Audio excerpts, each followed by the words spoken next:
Master bedroom होना चाहिए हमारा साउथ वेस्ट में। पर ऐसा कोई कमरा नहीं होता जिसमें कि विंडो ना हो। एक तरफ हम बात करते हैं कि हमारा घर एकदम वेंटिलेटेड होना चाहिए, खूब रोशनी होनी चाहिए, वो बहुत सारी पॉजिटिविटी लेके आती है। रूम हमारा साउथ वेस्ट में होना चाहिए, हमें स्टेबिलिटी देगा। But at the same time हम बोलते हैं कि हमारा साउथ वेस्ट जो है वो ओपन नहीं रहना चाहिए। पॉसिबल कैसे रहेगा? हाउ इज़ इट पॉसिबल कि हमारे घर में लाइट भी चाहिए, हमको एयर भी चाहिए, but at the same time वहाँ कोई विंडो नहीं होना चाहिए, ओपननेस नहीं होना चाहिए? That is not possible.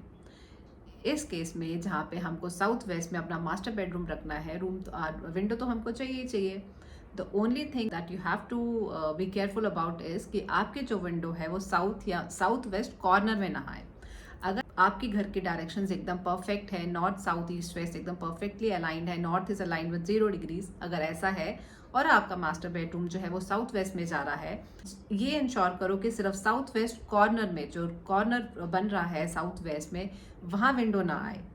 South wall पे टूवर्ड्स साउथ ईस्ट विंडो आ सकती है या वेस्ट वॉल पे टूवर्ड्स नॉर्थ वेस्ट विंडो आ सकती है।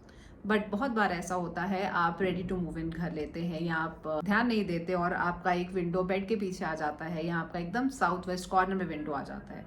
इसमें आपको सिर्फ ये ध्यान रखना है कि उस विंडो को हमेशा कवर अप करके रखें। उसको एकदम खुला नहीं छोड़ना है। खुला छोड़ेंगे तो that can impact your stability, आपका फिनेंस आउटफ्लो हो सकता है ज़्यादा। कि जो विंडोज़ है उसको इंश्योर करो मॉर्निंग और इवनिंग में भी you can open up for some time for good ventilation. लेकिन उसके अलावा ड्यूरिंग द डे आपको वो कर्टन्स हमेशा वहाँ पे एक तो थिक कर्टन्स यूज़ करने हैं और इंश्योर करना है कि ड्यूरिंग द डे जब सनलाइट बहुत ज़्यादा होती है वो कर्टन्स हमेशा बंद रहें। दूसरी चीज़ जो आप कर सकते हो इज़ टू यूज़ ब्लाइंड। जब आपके बेड के पीछे गलती से एक विंडो आ जाती है जो कि सजेस्टेड नहीं होती है एज पर वास्तु, उस केस में आप ब्लाइंड्स, आजकल वैसे ब्लाइंड्स आ गए हैं जिनके ऊपर बहुत सारी डिज़ाइनिंग होती हैं, blinds with mountain, dry mountains या बहुत टॉल राइज बिल्डिंग्स, ऐसे वाले ब्लाइंड्स लेके आप अपने बेड के पीछे जो विंडो आ रही है वहाँ आप हमेशा लगा के रख सकते हैं। बट यहाँ पे ब्लाइंड्स हमेशा नीचे रहने चाहिए। जितना हो सके ब्लाइंड्स नीचे रहें, उनको खोल के नहीं रखना है। सिमिलरली जो साउथ वेस्ट कॉर्नर में जो विंडो होगी उस विंडो को भी आप इन ब्लाइंड से कवर अप कर सकते हैं। और अगेन उस पर वही डिज़ाइंस रहें जैसे हाई राइज बिल्डिंग हो गई या क्लैडिंग्स हो गई या टॉल ड्राई माउंटेन्स जो है वो ब्लाइंड पे आकर आप वो वाले ब्लाइंड हमेशा यूज़ कर सकते हैं।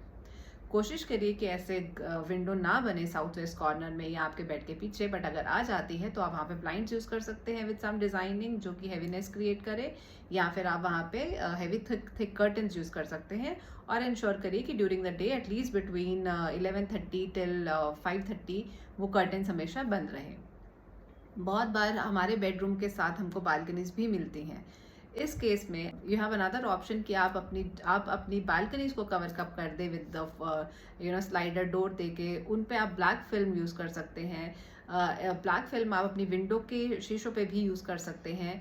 और आप वहाँ पे लगा सकते हैं बड़े बड़े पौधे जो कि आपको इनफ शेड देंगे और आपको बचाएंगे वहाँ की फियर्स हीट से।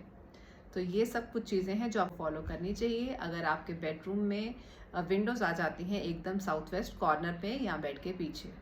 I hope you like the video. अपने कमेंट ज़रूर शेयर कीजिए and please like and subscribe the channel.